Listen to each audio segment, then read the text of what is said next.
You seem to still be up there somewhere. Maybe I am. There are flying saucers. Supposing they're Martians or something in there.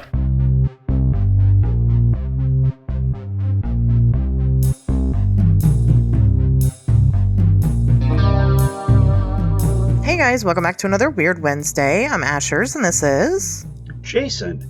Jayson, welcome to On Wednesdays We Talk Weird. Thank you so much for having me.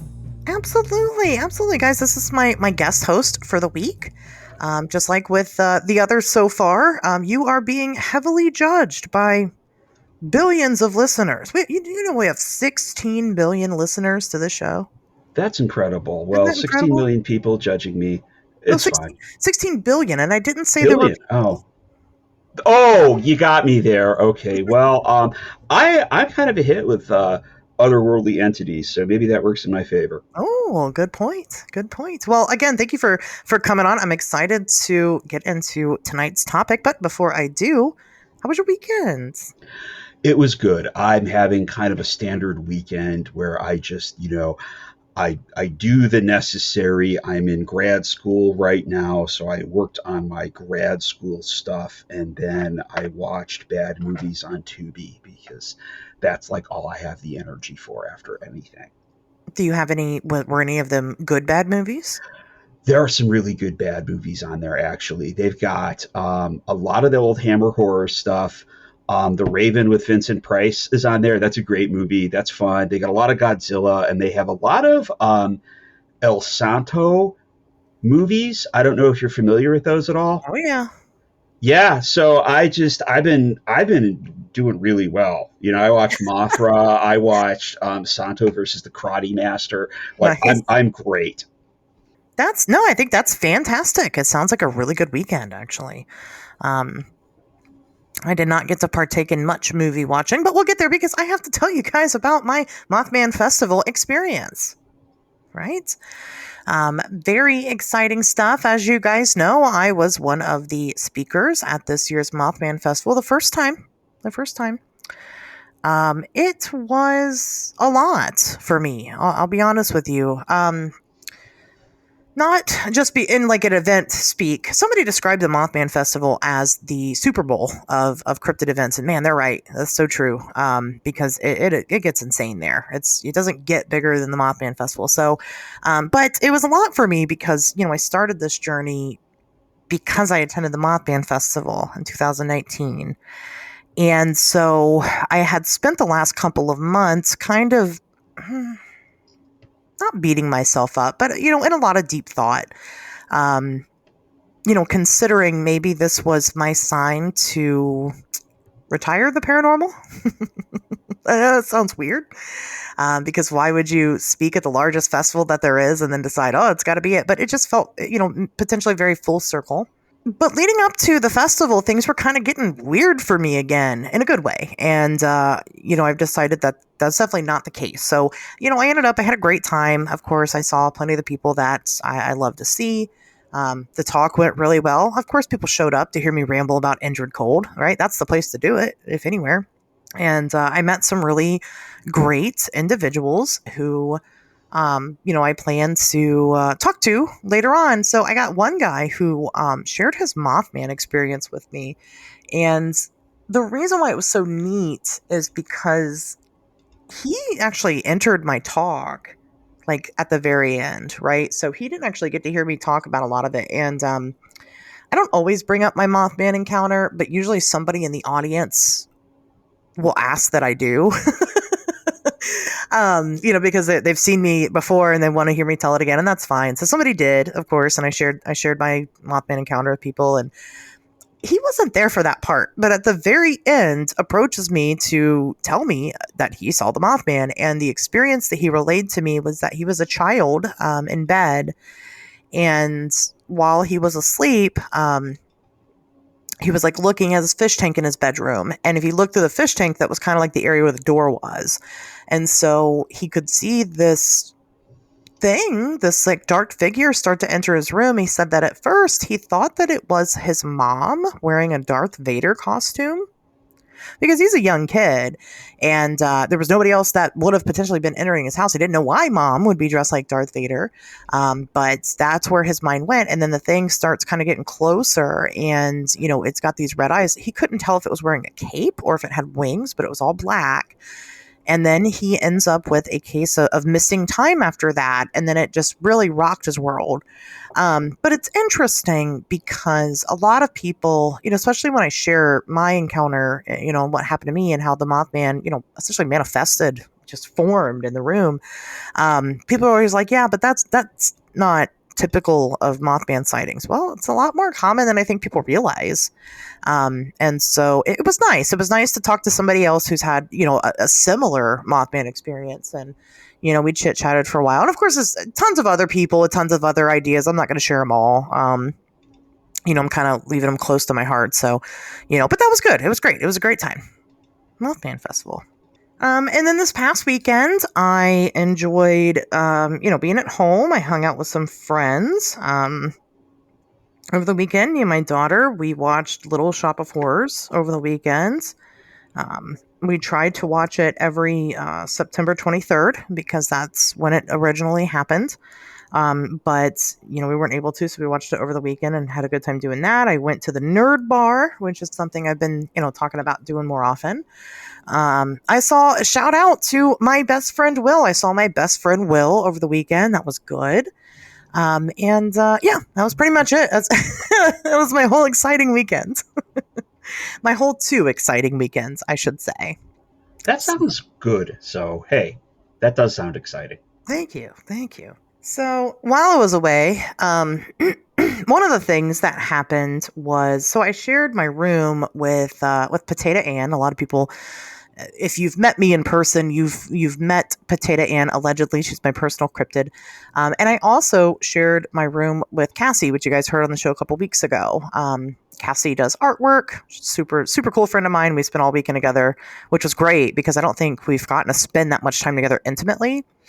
And so the first morning at the Mothman Festival, we go down to like the breakfast to have, hotel breakfast. And they've got the news playing. And let me tell you, man, the news. I don't watch it ever. Are you a big news watcher? No, I get my news pretty much by seeing what people are freaking out about online, like on social media. I think most of us do. I'd agree with that. Well, I haven't watched the news in a long time. I sat down and watched it, and man, it was fucking depressing. It's 6 a.m. and they're like, "Oh yeah, 2 more people were found dead in their house." Officials have no idea what happened, and then immediately after, somebody shot dead in the street, and it's like, what the fuck is going on? Then there was a bunch of promo for some true crime series that they were doing about some local missing girls case, and it was crazy. But out of nowhere, out of the the trenches of the negativity, came a beautiful news story that I immediately knew that I had to share with you guys. Are you ready for this one? I'm ready. So, a Florida man, Florida man in full scuba gear decides to scuba dive onto a Disney riverboat restaurant. He scuba dived onto the Paddlefish Eatery, which is it's a fake vessel and it's attached to the shore. It's not an actual boat, it is a building, but it's made to look like one. And he scuba dives onto the Paddlefish Eatery and goes into the little bank area, right, the little back office, and steals $10,000 to $20,000. He ties up both of the managers that were there, ties them both up, and they comply. They're like, "That's fine, you can tie us up. We're here for it." Takes his $20,000, and then he swims the fuck away. And they haven't caught him because the only footage that they have of this man is him in full scuba gear. And I adore the fact that this is a modern day DB Cooper. You don't get a lot of scuba based robberies at all. No. So, wow. Hats off for planning there. Yeah.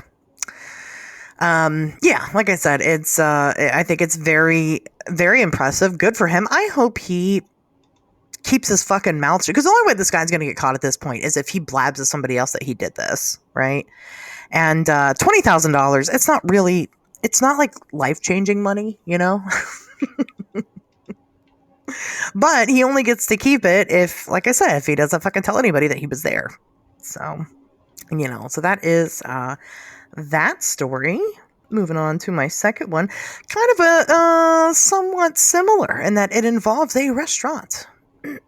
So a man in Seville, Spain, a cafeteria in Seville, Spain, he walks into this sandwich shop. He orders a sandwich and he asks the cashier, "Hey, you got any mayo? Right? Let me get some packets of mayo." All right. And they're like, "Well, sorry, we don't have mayo." And he's like, "Oh, okay, cool." He walks out. Right? He walks to the nearest gas station, fills up a container with gasoline, comes back to the restaurant, and starts screaming about not only does he want mayo, but now he also wants ketchup.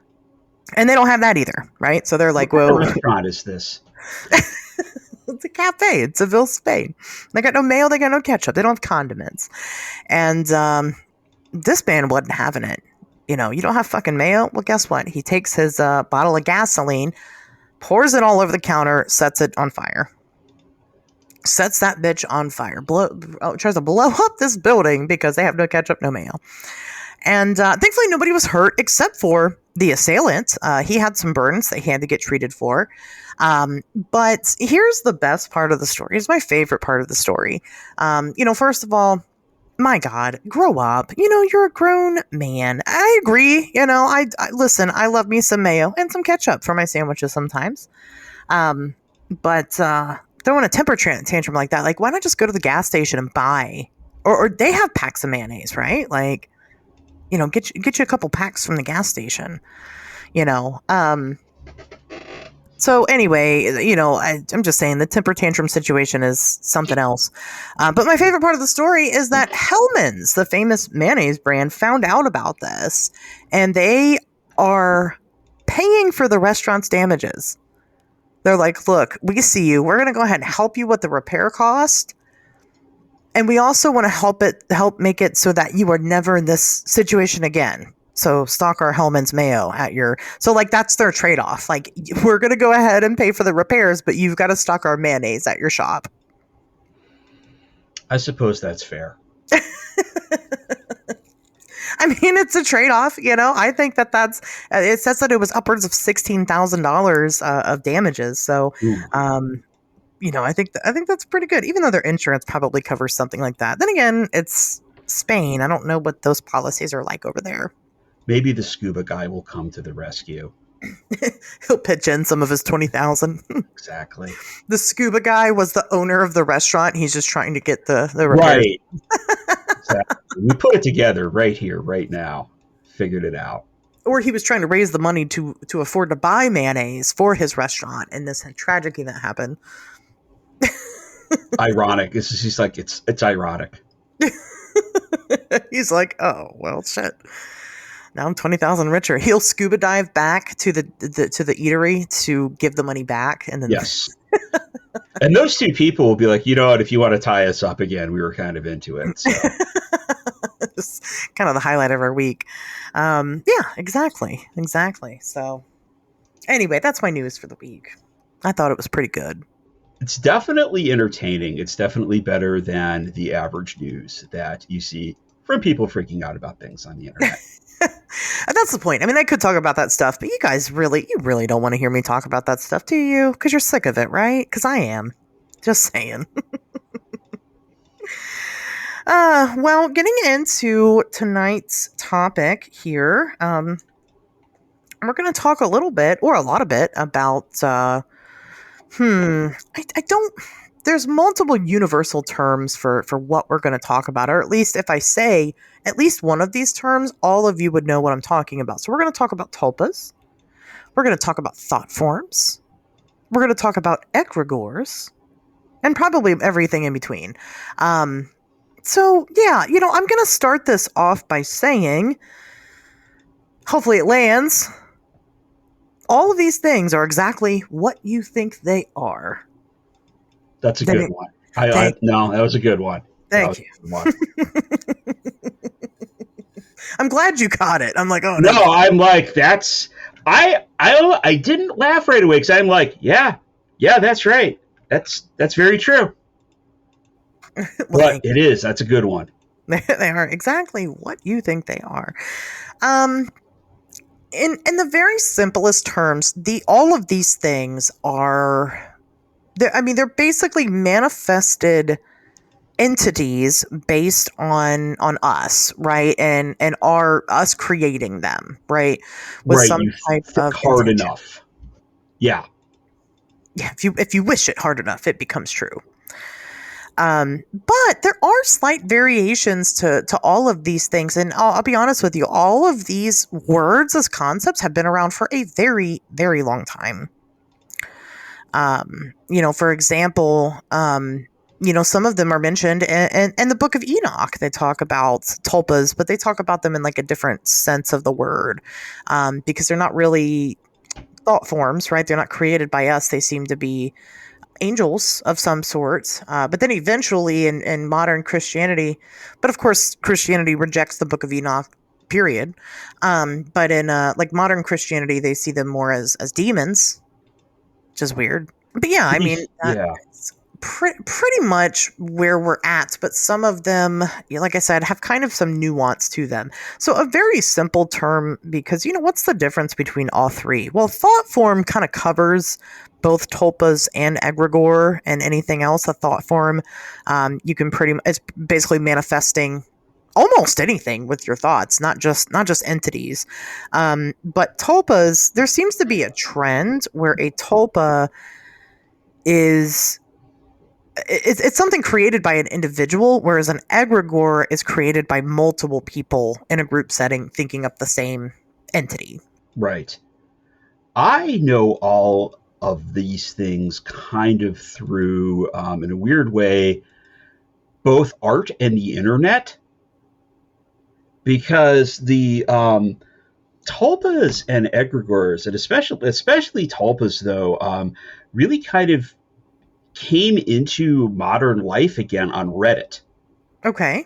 Like there is a whole subreddit called Tulpamancy, where people are talking about the tulpas. They're making tulpas and talking about them, Yeah. and Oh, go yeah, ahead. it's just like no, it's just a it's something that I read about. Kind of, you're reading. I read a lot of weird books. I have a lot of weird books, and you're reading about it. I did not expect it to kind of pop up in modern day life like that. Really? Yeah, tulpamancy is a very modern term. For anybody that isn't familiar, which you're probably not if you're listening to the show. Honestly, I hadn't heard about tulpamancy. But there are tulpamancers who create their own tulpa. And in the modern sense, in this kind of scenario, these aren't entities that have a physical form to them. These are more like imaginary friends. Right, where the classical tulpa really is like I made up a guy and he's real. Yeah. Really real, walking around. I think that I'm familiar with it through Tibetan Buddhism by way of the Theosophists. Oh, by all means, elaborate. So, no, I feel like, okay, there's a certain point, I feel like, on any esoteric topic like this, that probably like anything that isn't Bigfoot almost comes back to the Theosophists. And I'm assuming like some of the listeners are going to know about Theosophy, some aren't. Theosophy is a religion. It was founded by Madame Blavatsky, this Russian emigre. It combines a lot of classical Western esotericism, like a lot of stuff from Plato, like the Platonic theory of forms, with the Eastern Tibetan Buddhism, because that became like really popular. This is all taking place in like the mid to late 1800s through the early 1900s was the heyday of Theosophy.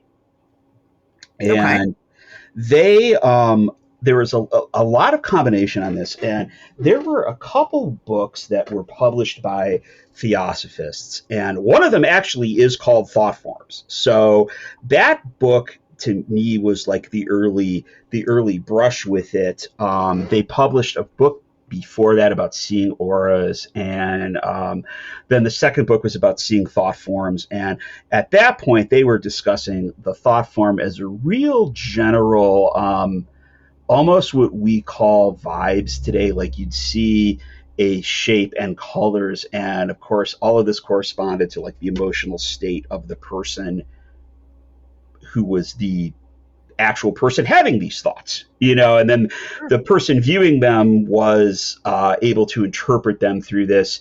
All of this being done, of course, by becoming a theosophist and getting your theosophy on and kind of fully buying into the process. But there was a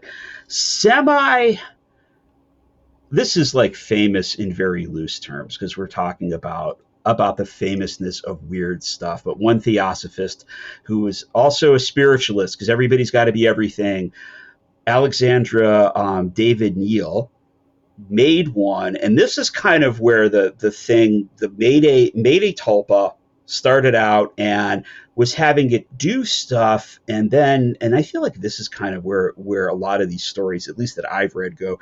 It started getting weird with her. It kind of didn't want to be your servant anymore and developed its own personality.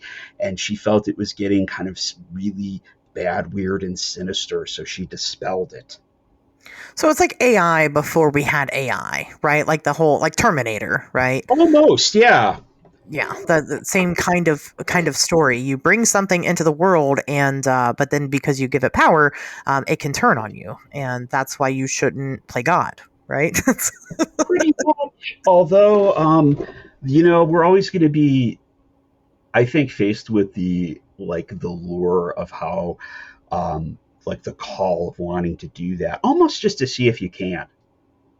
Well, yeah, absolutely. I'd fucking do it if it were real. We're gonna do it on the show. Actually, we're gonna do it today. Are we gonna make up a guy? We are. We're gonna make a guy, Okay. or a woman, or a. I don't know. We're gonna make something. We're gonna do it. It could be real. It could be real. We're gonna test it. I say let's go for it. Okay. But in this instance, at Egregore, because it's going to be all of us collectively creating this thing, right? Yeah. So stay tuned for that. No, I want to go back to the modern day the Tulpamancers, right? Yeah. Because it is interesting, because I didn't realize. I mean, this almost seems like a subculture, right? It's very much a type of fan club, and it was interesting reading it through the psychological perspective, because it seems that even people in psychology are a little confused by it. But they have noticed trends. A lot of these self-proclaimed Tulpamancers do tend to either be on the spectrum or have ADHD. Basically, they have some type of diversity that, usually that demographic of people also tends to be rather lonely, really lonely individuals. So then they just kind of create their own friend, their own entity. And then what's weird is that they all get together instead of fighting that loneliness by having your imaginary friend. They then take that imaginary friend and then created a group of each other. So they're socializing together as people, but a lot of the times it's through the collective that they all have this tulpa. That's really strange. And in a weird way, I kind of like, and the real tulpa was the friends we made along the way. Definitely in this case, yeah. I think this is one of the things that's really interesting to me when you think about this kind of activity, whether you want to call it like a psi thing, magic, is that psychologically for the people doing it, there's almost it doesn't matter if it's really real. It's real enough to them that it affects their life, and it's kind of makes it real by default. Yeah, I can see that. It's just, it makes me, it makes me think in general of a lot of the things that we do in life that are, we're marketed to a lot. That's where I work, and you're kind of making things real in a sense with that. Even though it doesn't look like a It doesn't look like the X-Men doing something, or like a wizard. Like, I know Tobias was really into Dungeons and Dragons. I've played Dungeons and Dragons and stuff. It's like I'm not like conjuring it in front of everybody, but that the effects on people's lives kind of make it real in a sense. Yeah, absolutely. Well, it's very much an extreme form of role playing, and I'm not going to shit on these people and make fun of them. I don't kink shame on the show. You do you if it works for you. But in reading about this topic, I guess I never realized that one of the most famous people on the internet is a Tulpamancer, and I don't even think they realize it. Do you know who I'm talking about? I don't. Who are you talking about? I'm talking about Chris Chan. Are you familiar with Chris Chan? Yes, I'm familiar with Chris Chan. Oh boy. For people who aren't familiar with Chris Chan, let's do a little the briefest Chris Chan history that we can. Chris Chan is the most well-documented person on the internet. Listen, there are countless videos on Chris Chan. I mean, hours and hours and hours. If you have nothing to do for 3 weeks straight, look up Chris Chan stuff. Just a very interesting person, who is clearly a person on the spectrum. However, things went way off the rails. Anyway, Chris Chan created this character. Okay, it's called Sonichu. All right, Sonichu is a mix between Sonic the Hedgehog and Pikachu, the Pokemon. All right, and nowadays, Sonichu went from being, Chris's OG, right? Original, I'm sorry, not OG, but OC, rather, is what these people call them, his original character that he would make, comics and stories and whatnot about on the internet, to now Sonichu is her. That's right. Sonichu is her because Chris Chan is now a woman. I'm sorry. I'm not trying to be disrespectful. It's just I've known about Chris Chan for many years. Sonichu is Chris Chan's husband now and is real and will pretty much have like a biblical type of, what's it called? The merging or something of the universe where that universe merges with our universe. But Chris Chan talks about this character like it is a real thing now. Like this is 1,000% real to them. And, is trying to rally up other people to, basically take on those same ideas. I mean, you can't have a logical conversation with Chris Chan about how, like, yeah, this is all like make believe, right? Because they're not having it. They will have a fucking meltdown if you try to say anything like that. But it's weird, right? Because it's like, does Chris Chan actually believe all of this, or does Chris Chan just, because of who they are, because of honestly the really unfortunate life that they've had, especially when it comes to people on the internet that genuinely feel bad for the kinds of things that Chris Chan's endured over the years, they just role play this fantasy because it's all they got, I don't know, but again, if you really want to get deep in the lore, please, by all means, start swimming. Maybe you'll come out the other side somewhere. Trigger warning, it gets bad. It gets so bad. It's pretty dark. So bad. She cut herself a vagina one time? Okay, all right. I gotta stop. It gets bad, y'all. It gets bad. There's a lot of badness there. It gets worse than that, yeah. But that is interesting, though, because my recollection of that was, in a way, like Chris Chan is also trying to get everybody to believe in Sonichu too. Yes. So Sonichu, rather almost starting out as a Tulpa personally, kind of could end up being like, or ideally wanted it to end up being an Egregore. Yeah. So yeah. Again, psychologically, though, it's one of those things because I do believe in very realistic terms that the mind is very powerful. We can convince ourselves of things. We can, adopt an identity like that and kind of change who we are by role playing somebody in real life. I mean, that's kind of the core of that, like, fake it till you make it advice. Mm-hmm. Pretend you're you, but confident, and eventually you'll be really confident. So it's And it does work. I mean, yeah, it it does. does work. It makes me wonder, but it does, like, I feel like a lot of this stuff, if it's not really real, it's very psychologically real for the people involved. Yeah. Well, and it's the same idea for manifestation, and the same thing that we're going to practice here when we create our own. You have to believe it. If you don't already believe it, then it's not going to come true. Like, you have to throw everything into it. So this character that you create, you have to speak of them as if they are real already, while you're trying to create them. I mean, that is part of the process. But again, we do see that in very real terms, in the fake it till you make it mindset, which again is real. It works. I know, that's how I did it. I mean, it's worked for me. It's worked for me too. Yeah, I mean, absolutely. So there is some science at play here. Your brain is extremely powerful. But when you're talking about a character that's a mix between Sonic and Pikachu, I mean, where do we draw the line, at some point between what could happen and what probably is not ever going to happen?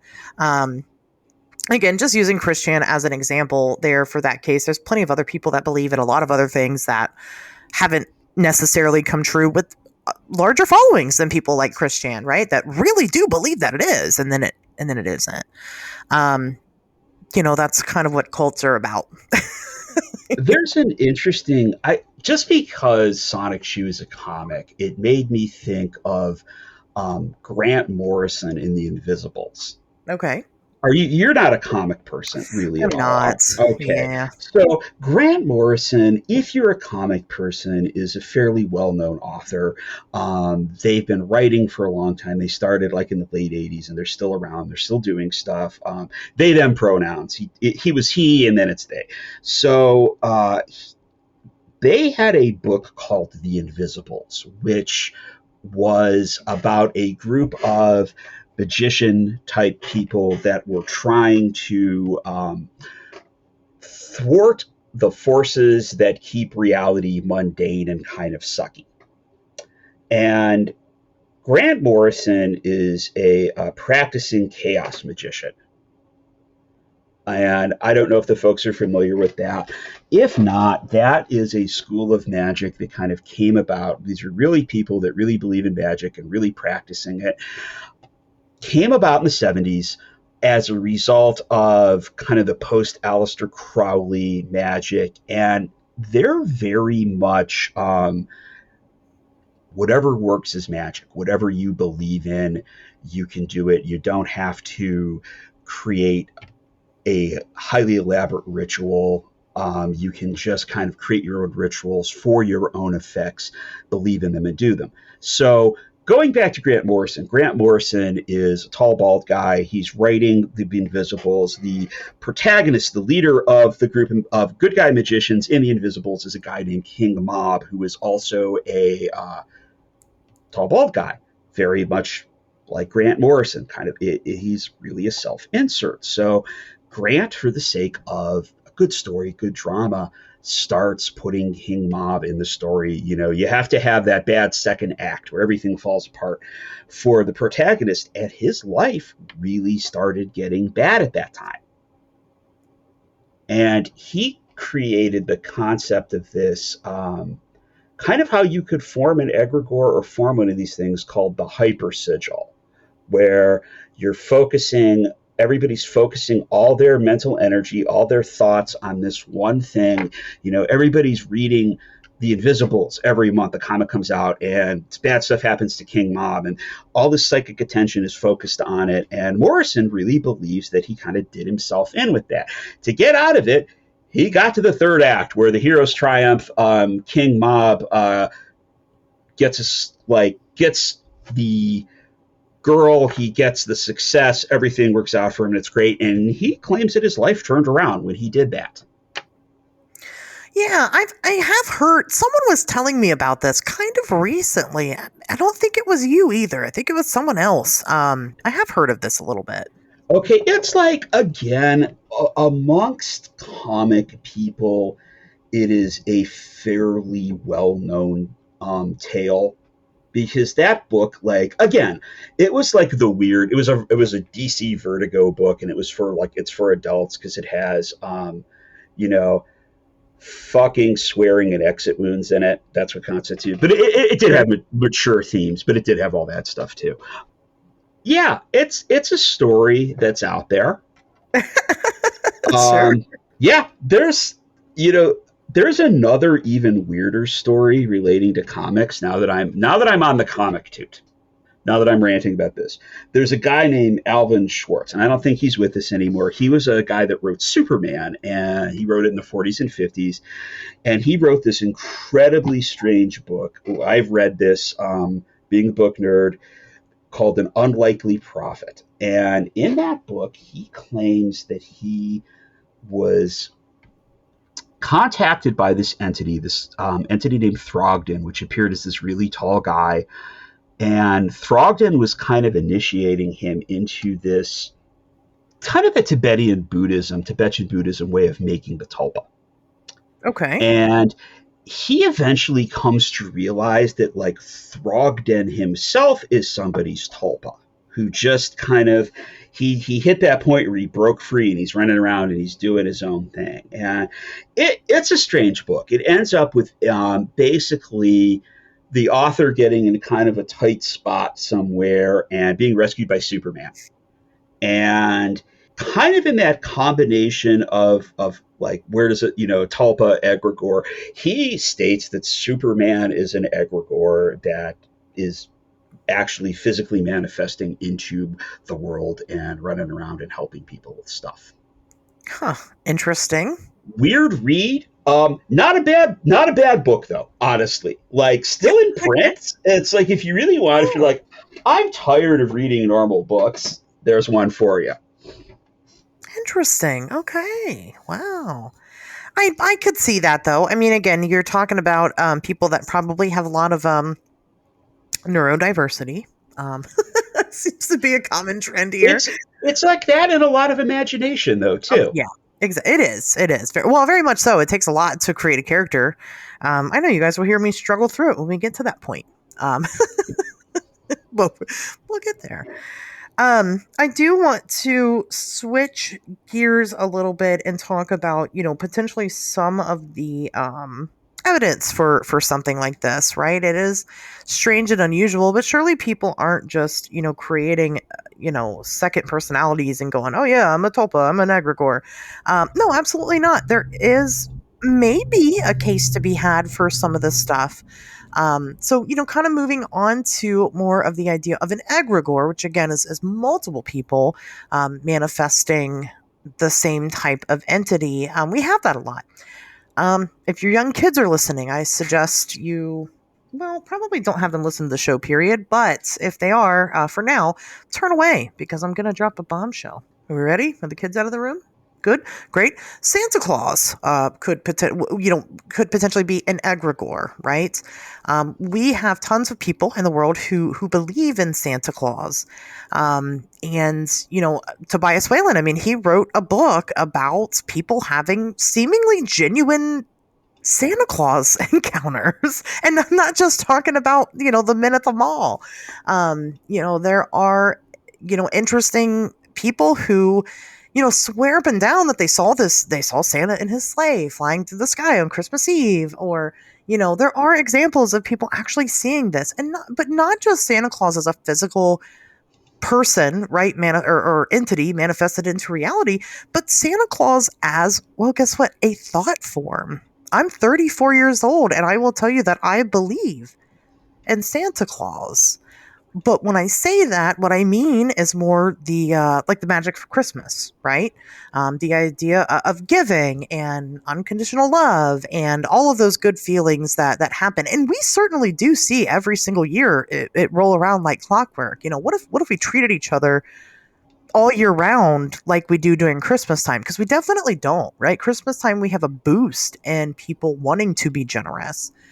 We have more people wanting to get out and help at the soup kitchens, or wanting to donate copious amounts of money or gifts, or what have you. I mean, there's definitely an impact that comes with the Christmas season that is created, based off of this very simple idea of a man.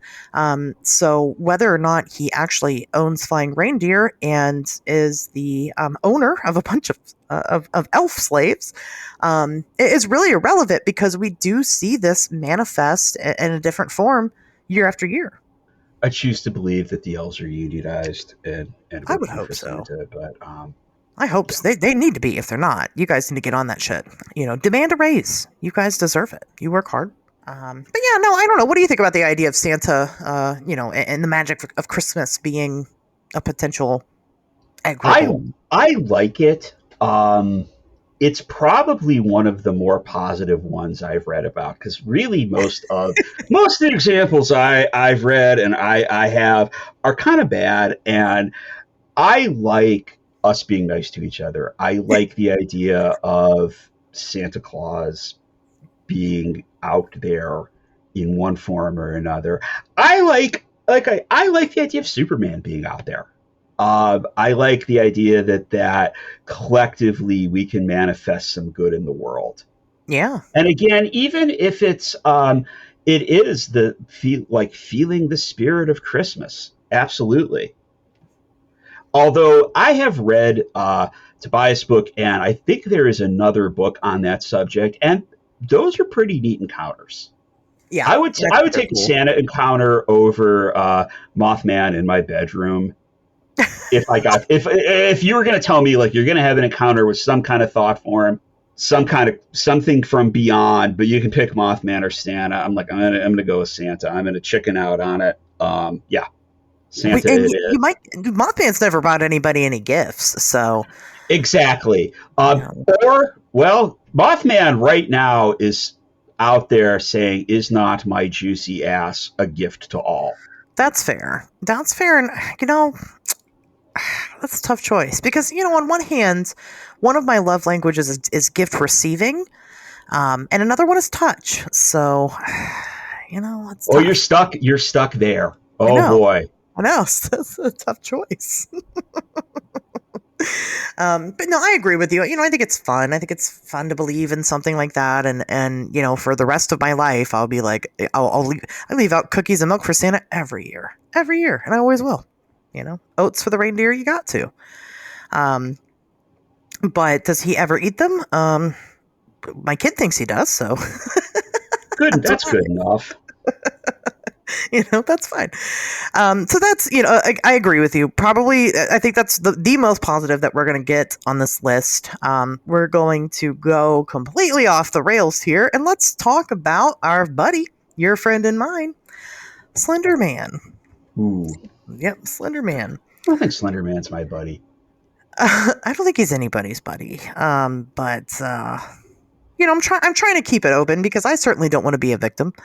Slender Man, if you don't know, I don't know what you're doing listening to this show. I've done a whole episode about the situation that I'm getting ready to talk about. Catch up on that first before we get into this. But, Slender Man was a character created by a Photoshop competition. Okay.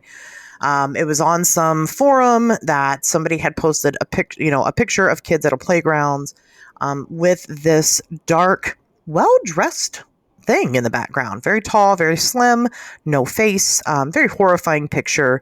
And the kids on the internet just fucking ran with it. They love the idea of this, creepy urban legend of this guy who, kills kids or whatever. I don't really know what he does anymore. It's been a while. But essentially, Slender Man is a creepypasta. And like we all know, creepypasta is not real. It can't hurt you. Until it can. Except when it does, in the form of two 12-year-old girls. Very unfortunately, eventually there were two young girls in Wisconsin who were, kind of corrupted by the idea of the Slender Man character and seemed to genuinely believe in him, or at least one of them seemed to genuinely believe in him. And they had talked amongst themselves and had decided that they wanted to basically become disciples of Slender Man. And the only way that they could do that is with a child sacrifice. They attempted to murder one of their friends, I guess. It doesn't sound like very good friends to me, but allegedly one of their friends. And they were, they thought that this would be their way to Slender Man. And then they took off on the run and were going to go out in the middle of whatever fucking woods and go be with him. Of course, they got caught. Slender Man's not real, right? So they never did, unite with their hero and whatnot. And other things have certainly come about that story, from that story. Clearly, these girls were very mentally disturbed, right? And we definitely know that now for a fact. Actually, they're both out of prison now. Isn't that crazy? It makes me feel old as fuck. I was going to say that, that ages me right now. Wow. Right. And it's like, oh, wow, already? Jesus. But they had a lot of, again, mental health issues in order for them to even do something like this. Kudos to the survivor. Because, yes, the child survived. She survived something crazy like 37 stab wounds and then drug her fucking self through the woods to the road to find help. Good for her. What a badass. That's fucking final girl energy right there. Like, that's the shit. That really is. That's hardcore. And she's 12. I'm 34 and I'd be like, fuck it. I'm too lazy to even try. I'm good here. I'm just the woods. I'll let the woods take me. Like, give me the knife. I'll land the finishing blow. Like, I'm tired. It's fine. But anyway, so while Slender Man did not do this, the irony of the situation, which seems to be a lot of the times, it's just very ironic. These turn of events, he's known for killing children, and he definitely almost had his way. So while it wasn't, again, Slender Man himself doing the act, it definitely seemed to kind of manifest it in a way, didn't it? It really did, and that's kind of what I was trying to say earlier about it being psychologically real, making it like effectively real. There's the concept of Slender Man caused these two to try to kill their friend. It was effectively real for them. Yeah. Because what if Slender Man was, guess what? Big fat jolly guy with a red hat and a red coat and makes toys for kids, right? Nothing negative comes from that. And so it still would have been, hey, this guy is real. And in order for us to appease Santa Claus, we'll give gifts to all of our friends and family. And then surely he'll let us go to the North Pole with him. There would have been no negative consequences. But still, we still would have looked at that and went, okay, there's mental illness here. Absolutely. But we think about that in terms of memes. Like, you could argue that Slender Man was a meme. The one that I was thinking of at the starting of this, and I almost thought you were going to say it, was Pepe the Frog / Keck. Yeah, tell me about this. I was kind of reading somewhat about it, but I was confused. So I think at this point, like, everybody knows Pepe the Frog. Like, everybody's seen that character. We know it was originally just a character from a comic strip and then got latched on by people on the 4chan message board, really became a symbol of the alt-right. But at some point during that process, at some point during the first Trump campaign, out of 4chan, people started saying that Pepe was a manifestation of the god Keck. Okay. And Keck is an Egyptian god, a bad god. He's like the representation of primordial darkness, not a guy you want to have a beer with. Sure. And that really took off, and people were looking at memes saying Pepe is Keck, and it motivated people to post more. It motivated people to do things in favor of the Trump presidency. It really, there was a guy, an alt-right podcaster, and I can't remember his real name, but he went by Baked Alaska, who even wrote a book about this called Meme Magic. Okay. That was effectively like how you can create a egregore through spreading memes on the internet to do things that you want to do. Interesting. But again, kind of that in that effective psychological reality, there was a lot of mimetic synchronicity with that. People think that there are people that really believe that sharing memes, Keck memes, contributed to the success of that election. I And mean, I could see that. and it's like a real belief, but like with the two girls, belief is a motivating factor for action. Sure. Yeah, I think that's the part that freaks me out about it a little bit. Well, especially, in today's day and age where, memes are definitely not, none of us are strangers to them. We've come a long way from Keyboard Cat, though, or the Badger Dance. Oh, God. Again, I miss when memes were simpler. I do, when stuff was just weird and funny. Yeah, and here we are, and now we're, killing people over memes, pretty much. Sad. Very interesting. I still don't. I mean, I get it. Because I guess Slender Man is also. I mean, yeah, I guess he's a meme too. I mean, what is a? It's just a viral hit, right? It's a viral sensation. idea at the most basic definition. It's just a viral idea that literally spreads like a virus. Like, you see it and you replicate the meme and you share it, and it goes to more people and more people and more people. And I think that is the thing. There's definitely people that are unbalanced, haven't got the help they need, and really, really take it too far. But there's another older pre-internet example of this idea kind of working. Okay. Are you familiar with the Philip experiment? I am. That was going to be my next point. Okay, I'm going to let you do the Philip experiment then. Okay. You got. We both arrived at the same place, so take it away. Well, yeah. It's the last one that I have. Okay. But it is probably the most impactful. I think it's the most successful. So the Philip experiment, basically in 1972, a group of parapsychologists wanted to create a ghost. What we're basically going to do here today. And they decided to name him Philip Aylesford. He had a whole history. He had a whole life. Right, they really did the guy made a lot of detail for the character. They did. I didn't jot down any of the details. Do you have, if you want to share them? Okay, so they had this entire thing that Philip was a participant in historical events. This is in like the 15th century. So he's like born in England in 1624 and had a military career. I don't know why I'm doing the voice. He was knighted at age 16. He was fought in the English Civil War. He was personal friends with King Charles II, working as a spy. He had a unhappy marriage with his proper lady wife Dorothea, and fell in love with a Romani girl who was accused of witchcraft and burned at the stake, causing him to commit suicide at the age of 30. That's Philip. Like, that's detailed. Yeah, it is very detailed. And that is one of the secrets that we'll get into when we do it. They create this whole guy, and they have this whole group of people, and their mission was to make contact with Philip, knowing that he's not real.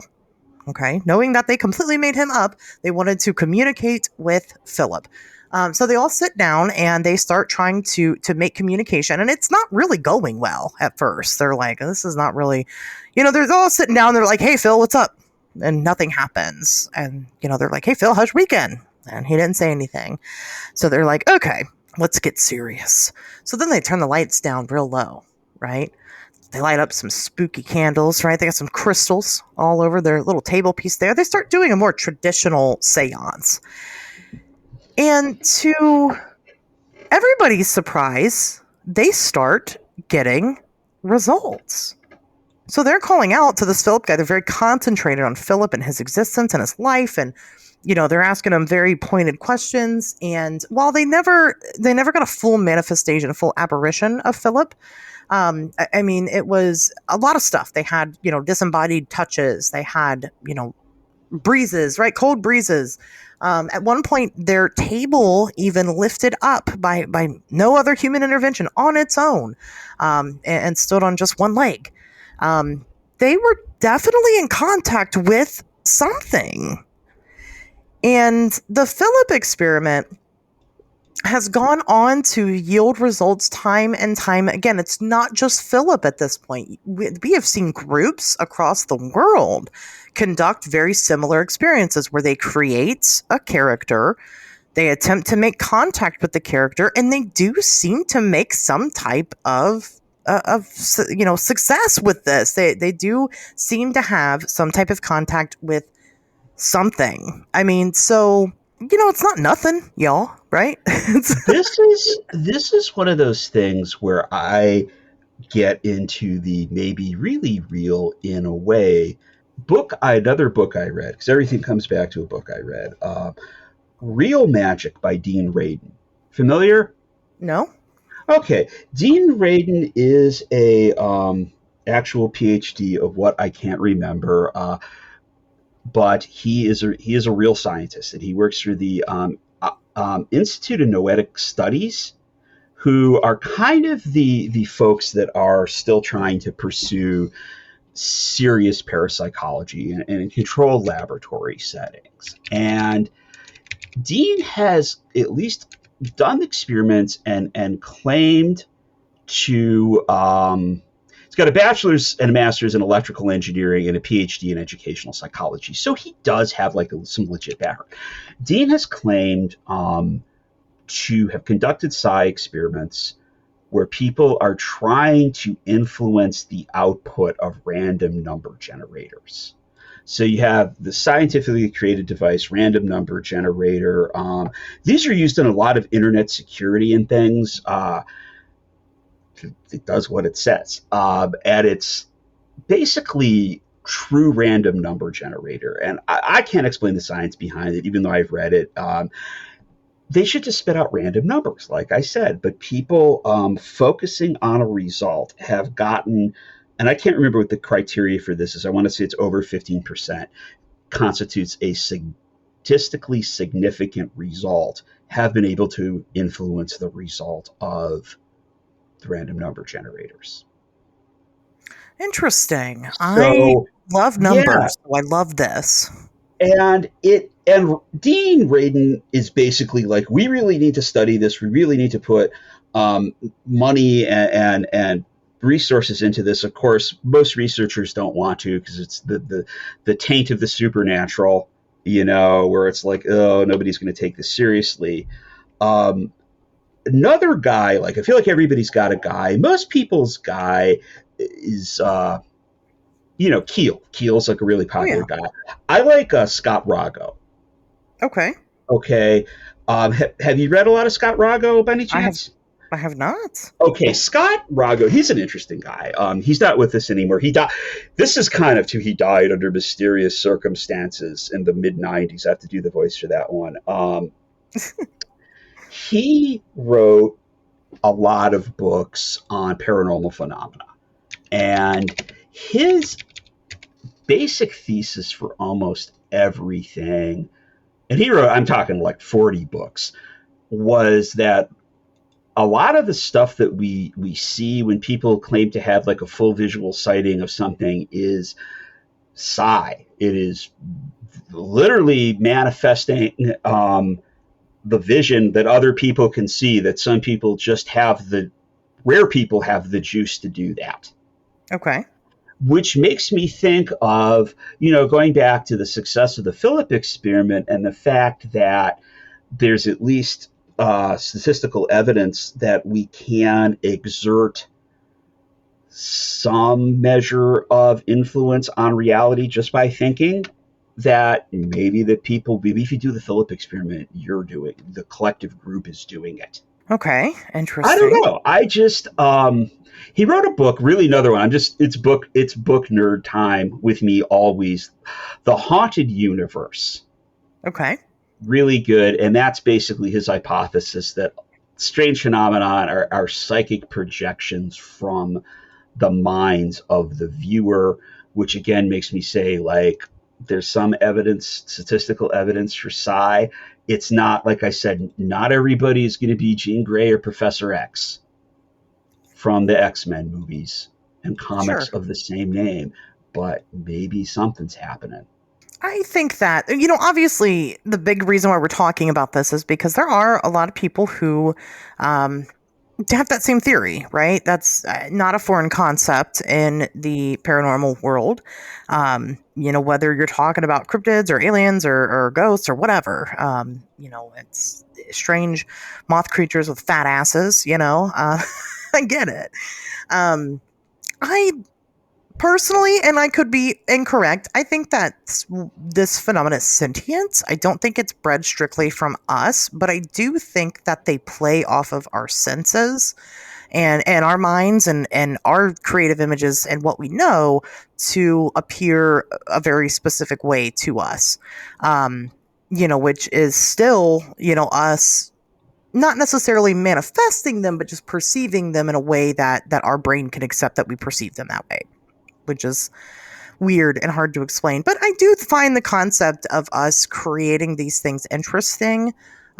However, I think that it's pretty weak. I think that it lacks evidence. I think that the idea of us being able to manifest things into reality, while I do find the Philip experiment very interesting, how do we know that it's not just some other entity that's pretending to be Philip, right? Playing with these people.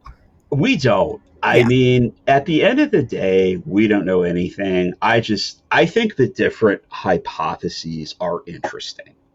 Oh yeah, for sure. I mean, which it could be right. It could be. Without somebody dumping major resources into it, we probably don't know. I mean, I've said a couple years ago, some friends and I did an online paranormal conference during lockdown, and my quippy one-liner from that, because we were talking about ghost hunting equipment and the EMF detectors. Everybody's got the EMF detector. When the EMF detector goes off, people are like, there must be a ghost. And I'm like, what if they are, but what if the ghost is screwing with you? Like, what if those are ghost farts? Like the ghost is like, watch this, I'm gonna fart on this dude. And they're all laughing in the ethereal plane. And everybody's like, oh, it's proof of life. And it's them screwing with us. You don't know. Yeah, absolutely. Right, because there's no indication. We don't know for a fact that it was created from our mind. I mean, there's just, but the mystery of it is the fun of it all, because again, it actually could be correct, and we would be none the wiser because we don't know shit about nothing.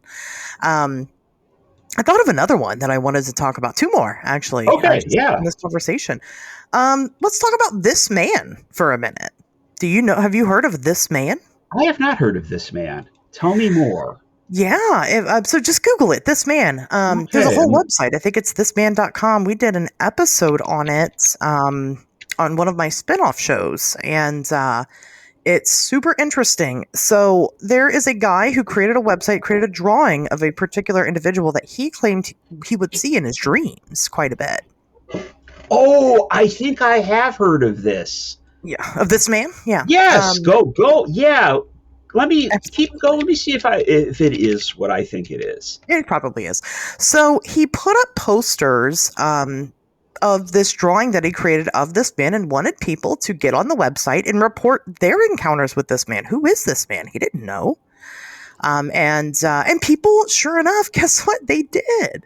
People came forward with all kinds of stories. You could read them on the website of them dreaming up this man or seeing him in real life, or you name it. People claim to have seen this man. However, it came out that this was all fake. It was created by somebody, some type of artistic social experiment, right? And he admits that that whole story was made up. The drawing was made up.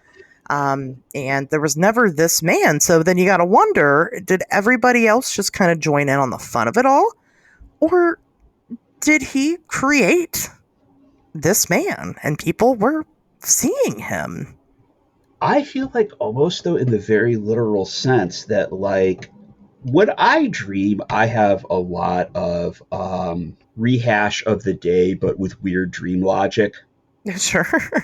And okay. I can totally see it's like, have you ever dreamt of this man? It's like, well, I will now. Yeah. Right, you will. Yeah. Yeah, it's like yeah. I don't know though. There's also to me like some of these things.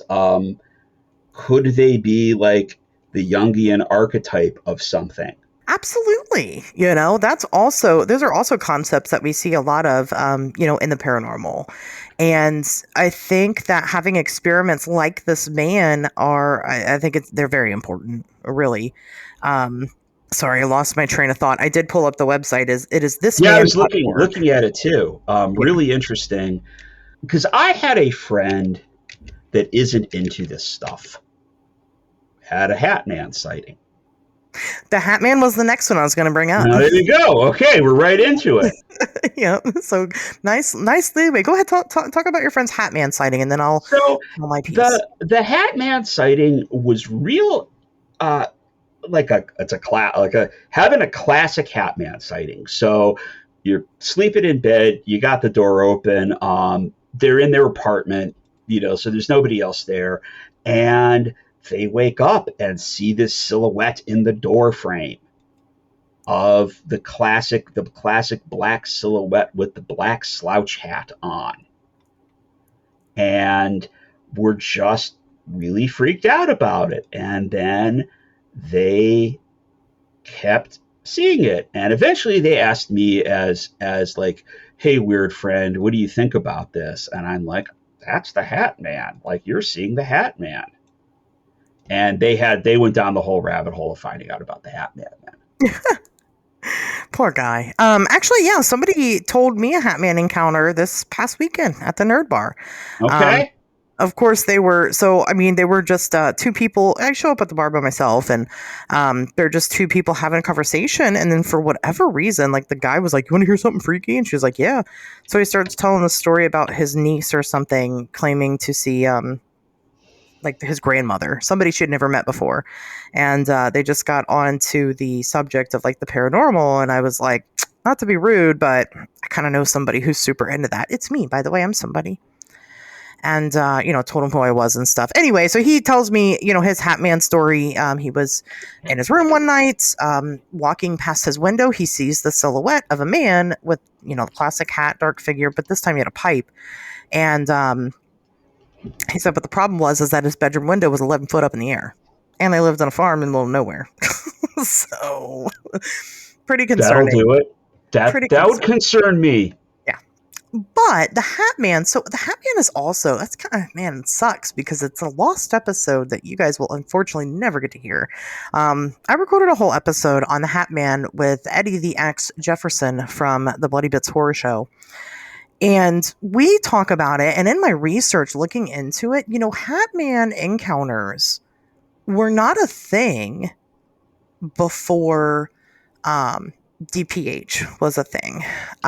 If you don't know about DPH, it is the abbreviation for the active ingredients in the famous medicine Benadryl. So you'll see memes and stuff all the time on the internet, and it's like, somebody holding a bottle of Benadryl, and they're like, oh, about to meet the Hat Man.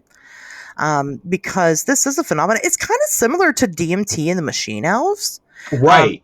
But people see him during bouts of taking a fuck ton of Benadryl.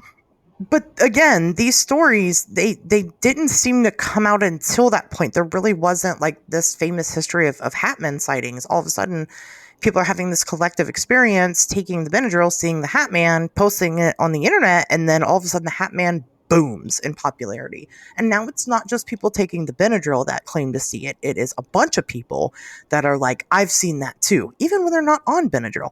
Eddie being one of them. Eddie had a Hat Man experience, and he shared that experience. He saw it at like a park, like out in public in the middle of the fucking day. Oh man. Yeah. And and other people, have had very similar experiences who, again, weren't really fucked up on Benadryl.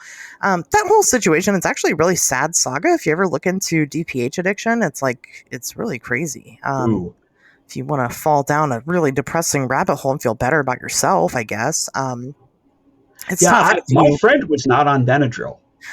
Right. So it's kind of become its own new phenomena in a way. But again, it's not old at all. The Black-Eyed Kids, that's another one. We did a whole episode about that. There were no Black-Eyed Kids before the 1990s. Right. And now all of a sudden, this guy goes out and tells this story about encountering these children. And all of a sudden, everybody's fucking seen it. Again, are these people that are just making it up? Are they people that are kind of jogging their memory of what they're seeing? But either way, again, you don't see these stories predate some of that stuff. So it is a really interesting concept. But again, is it based on my theory? I can't say that the black-eyed kids aren't real, even though the original story was probably a fake story, right? The guy has all but admitted to it not actually happening. There are people that claim to have these encounters, but is it because they had some type of influence, knew about the black-eyed kids, and then when the sentient phenomena approached them, decided to present itself in that way? Keel talked a lot about certain concepts of he really made a big stink over the Wednesday phenomena.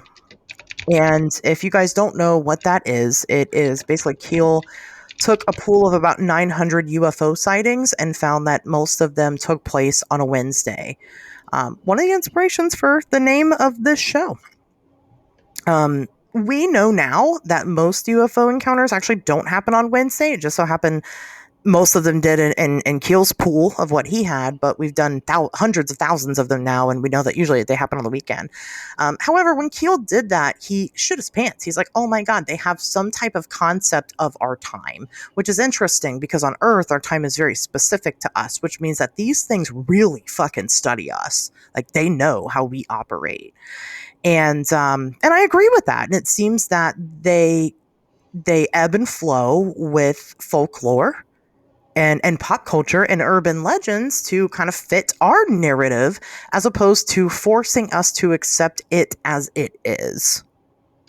Does that make sense? It does to Explain it me. well. Okay.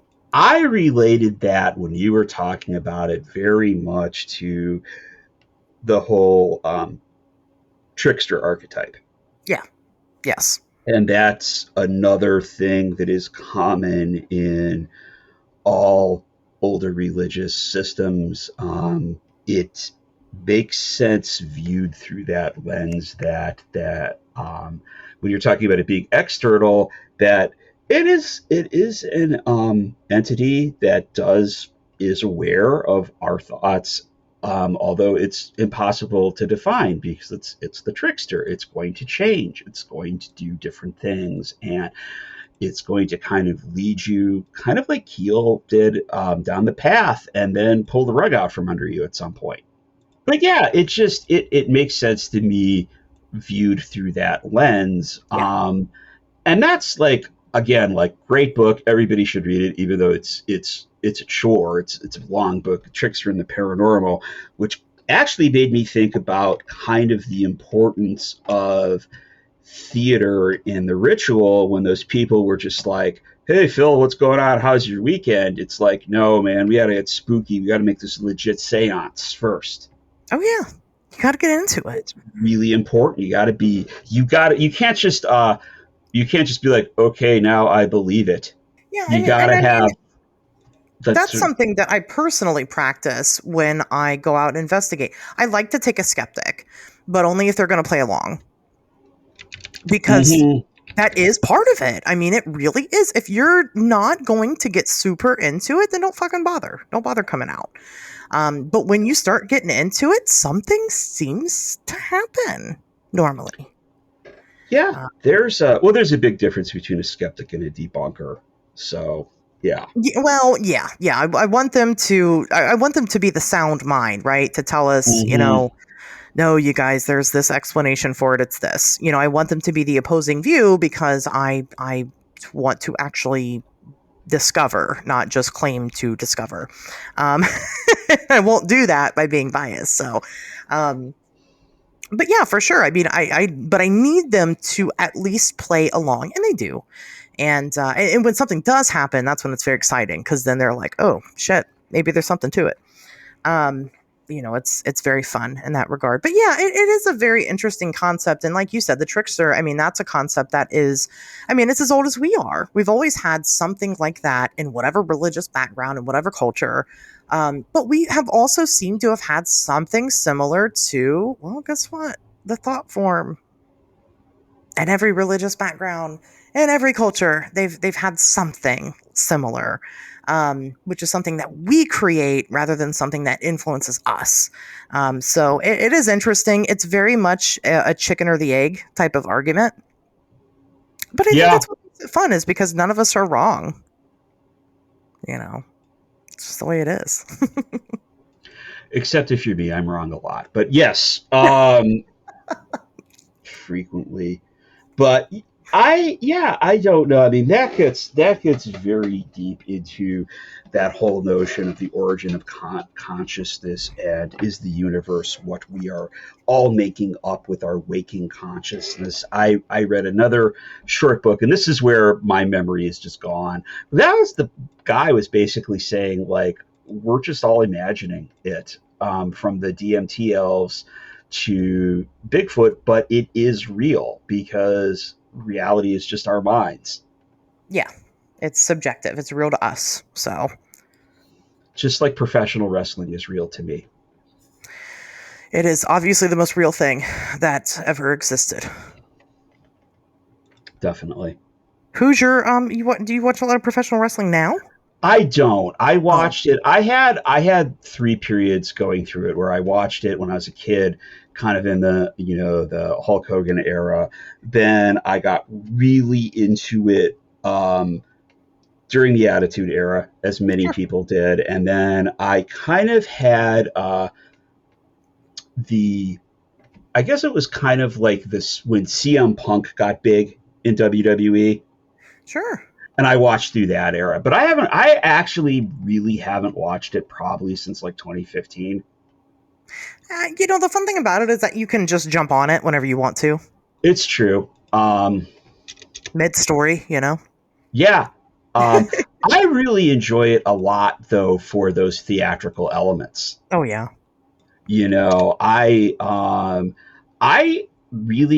I went to a WWE house show in Canton, Ohio at the Civic, and this was this was back when AJ was still wrestling, when Bray Wyatt was still like a backwoods hillbilly guy that would do the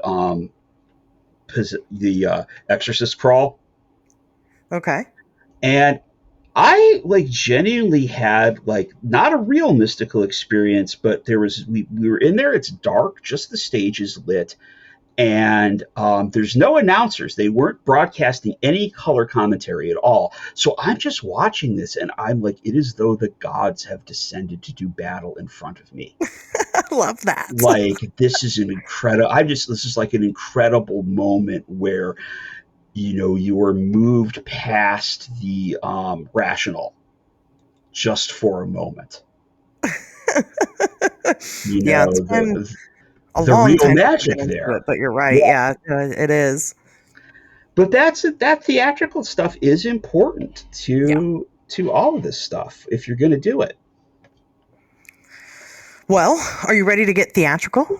I'm ready to get theatrical. Let's do it. Let's create a form. Okay. Do we want to do human, or do we want it to be an animal? What are we thinking? Do we want it to do something specific? Well, of course. So it has to have a prompt of some sort. So I guess we could start there, because how do we know that it works without the prompt? Right. It's gotta do something. So, and I don't know if we're going to get enough juice for it to clean out my downstairs refrigerator. So that's probably too ambitious to start off with. No, all the juice is in the refrigerator. Right. No, the refrigerator really is.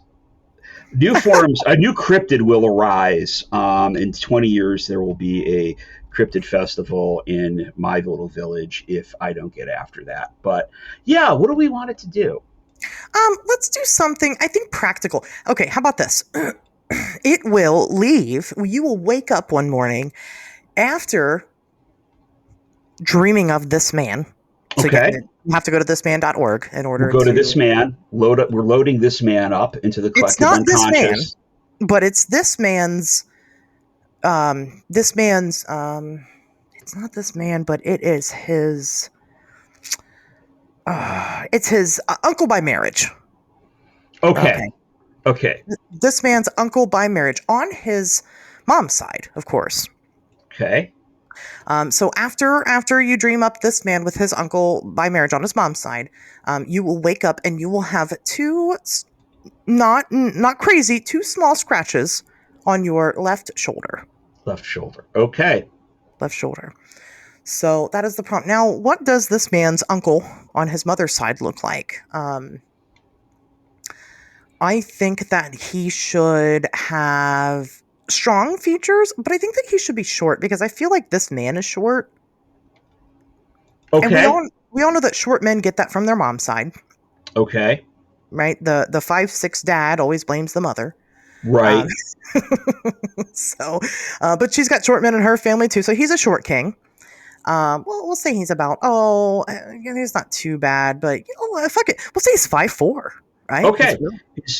Yeah. Okay. He's got a disadvantage there, right? 5'4" for a man, A little bit. But that's never stopped him before. He has lived up to every single dream that he has ever had. And all of those dreams have been successful.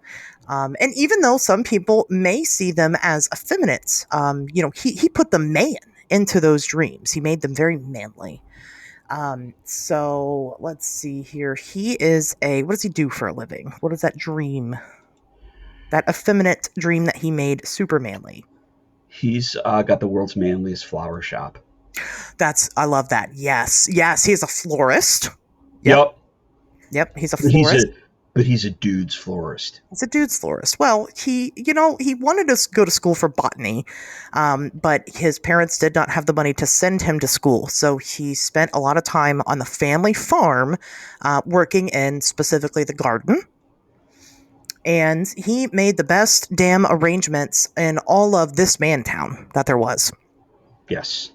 And, as a young boy, he started to, of course, sell those arrangements straight from the family farm. But it became super profitable, almost more profitable than the food and the meat, right? Than the crops and the meat. Right. I'm with you.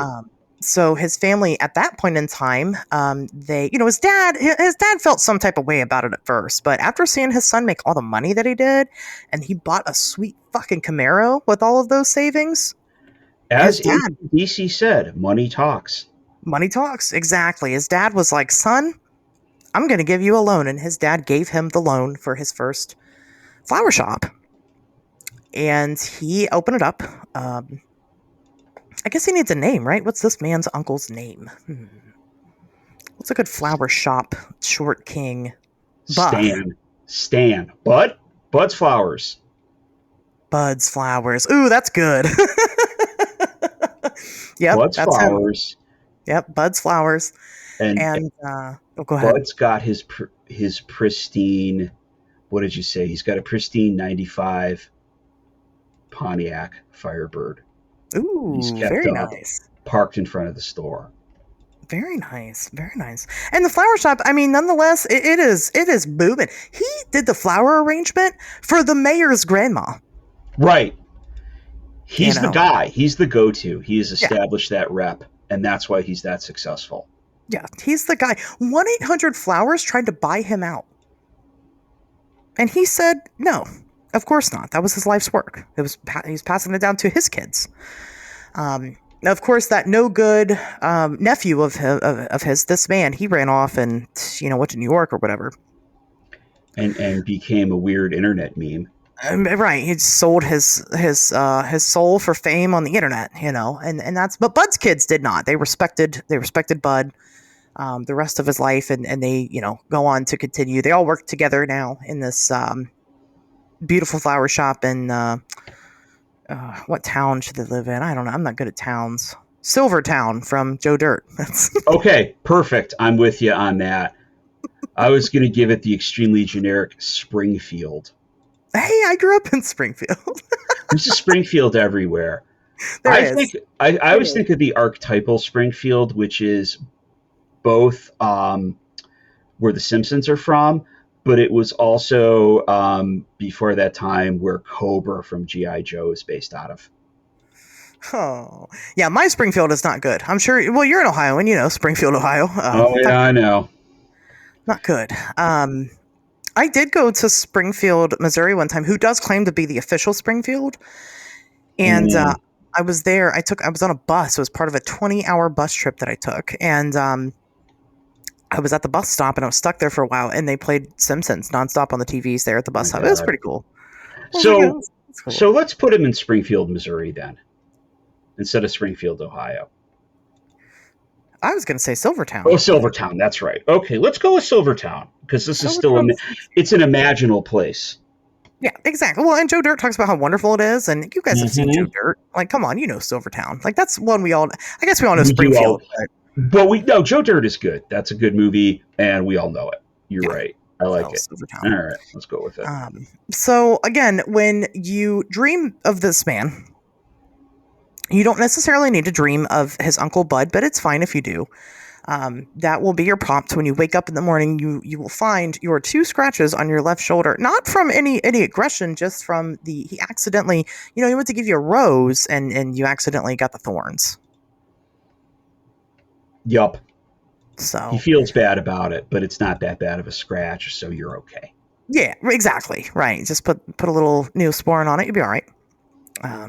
He's got tons of them. His hands are all, they got all the little scratches all over him every little bit. So, some scars, some of those roses they're really thorny. That's why he's so manly. That's why people still associate that with him. He's got he's got those tough calloused hands from all the thorns. Yeah. Those tough working man hands. For sure. And he's buff, he's moving around that store. He built that store from the ground up with his 2 hands, with his own 2 hands. He is, like I said, a buff king, but a good man, genuinely a good man. Absolutely. So I want you guys to think every day about Bud. I want you to wonder, how's Bud doing? I wonder what's happening at the flower shop. Every time that you smell a flower, I want you to know that flower was imported right from Bud's Flowers in Silvertown.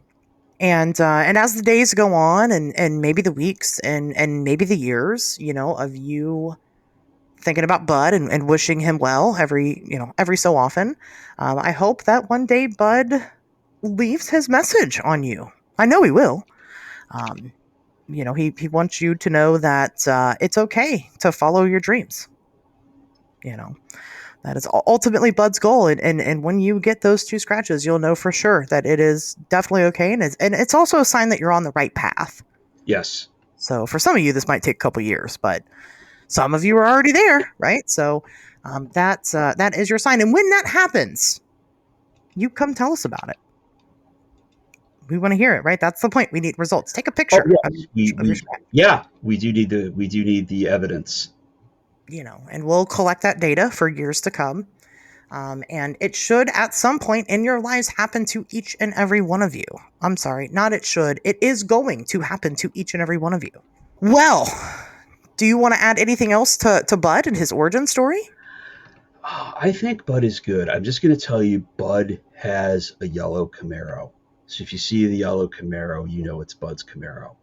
Ooh, every time you see a yellow Firebird. Camaro. The Firebird, excuse me.